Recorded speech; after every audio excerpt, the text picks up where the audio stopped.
ابو لہب کی بکواس اور دیگر مشرکین کی ہٹ دھرمی کے بعد انہی دنوں اللہ نے ایک حکم اتارا، فَاسْتَ بِمَا تُؤْمَرْ وَأَعْرِضْ عَنِ الْمُشْرِكِينَ، تمہیں جس بات کا حکم دیا جا رہا ہے اسے کھلا کھلا بیان کر دو اور مشرکوں سے منہ پھیر دو۔ جانور بھی شرک نہیں کرتا اللہ کے ساتھ، عین فطرت کے مطابق ہوتا ہے عین انسان۔ یہ دنیا داری کا اینڈ یہ ہے تو مشرک بن گئے۔ ہم نہ فرشتے کو پکار سکتے ہیں اور نہ کسی ولی اللہ کو پکار سکتے۔ پکارو اللہ کو۔ قال ربکم ادعونی استجب لکم ان الذین یستکبرون عن عبادتی سیدخلون جہنم داخرین۔ تمہارا رب کہتا ہے مجھے پکارو، مجھ سے مانگو، میں تمہیں دوں گا، تمہاری دعا سنوں گا، قبول کروں گا۔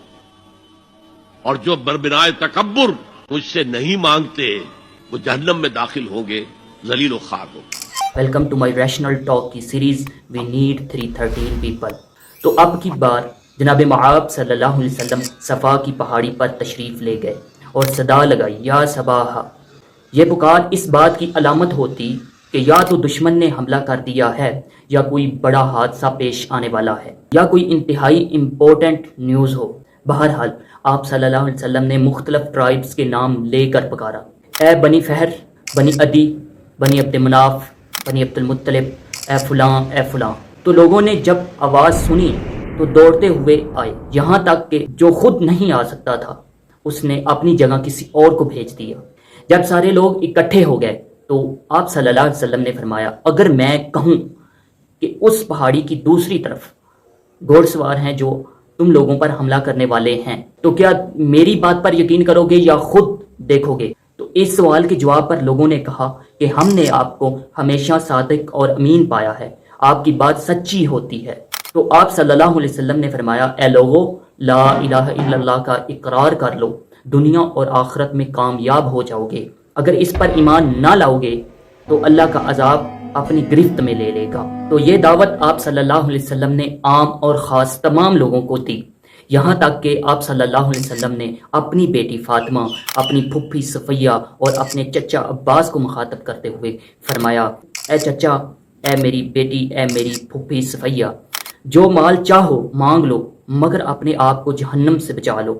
میں تمہیں بھی اللہ سے بچانے کے لیے کچھ کام نہیں آ سکتا، ہاں جو نسبت اور قرابت کا تعلق ہے اور یہ رشتہ داری کا جو حق ہے میں اس کو نبھاؤں گا ضرور، لیکن اپنے آپ کو جہنم سے بچا لو۔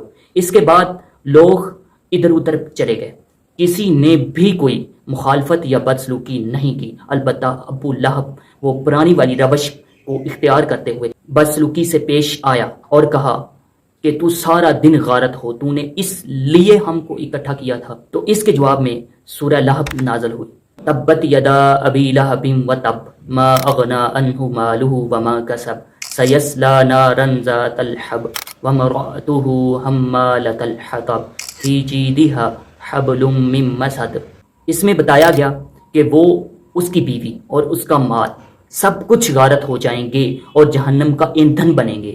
بہرحال اس دعوت کے ساتھ ہی آپ صلی اللہ علیہ وسلم نے لوگوں کے سامنے اللہ کی عبادت کرنا شروع کر دی۔ آپ صلی اللہ علیہ وسلم کی تبلیغ دھیرے دھیرے کامیاب ہوتی گئی، ایک ایک کر کے بہت سے لوگ مسلمان ہوتے گئے اور یہ ایک لشکر کی صورت اختیار کرنے لگ گیا۔ اب تک کے لیے اتنا ہی، اپنا اور اپنے اس چینل کا خیال رکھیے گا، والسلام۔